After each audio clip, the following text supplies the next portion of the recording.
আসসালামু আলাইকুম ভিউয়ার্স, আবারও আমি আপনাদের সামনে হাজির হলাম নতুন একটি স্মার্টফোন নিয়ে। আজকের ফোনটি হলো বাজারের সেরা ডিজাইনের স্মার্টফোন। যারা ফোনের ডিজাইন ভালোবাসেন এই ভিডিওটি শুধুমাত্র তাদের জন্য।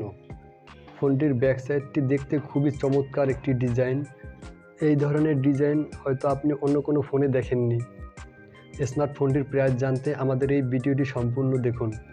যারা এখনও আমাদের চ্যানেলটি সাবস্ক্রাইব করেননি তারা এখনই আমাদের চ্যানেলটি সাবস্ক্রাইব করে দিবেন এবং পাশে থাকা বেল আইকনটি বাজিয়ে দিবেন। আমাদের এই চ্যানেলে মোবাইল রিভিউর ভিডিও আপলোড করা হয়। নতুন নতুন মোবাইলের রিভিউ পেতে অবশ্যই আমাদের এই চ্যানেলটি সাবস্ক্রাইব করে দিবেন। এতক্ষণ আপনারা মোবাইলের ডিজাইনটি দেখলেন, চলুন এবার ঘুরে আসি, দেখি মোবাইলের কনফিগারেশন কী কী দিয়েছে।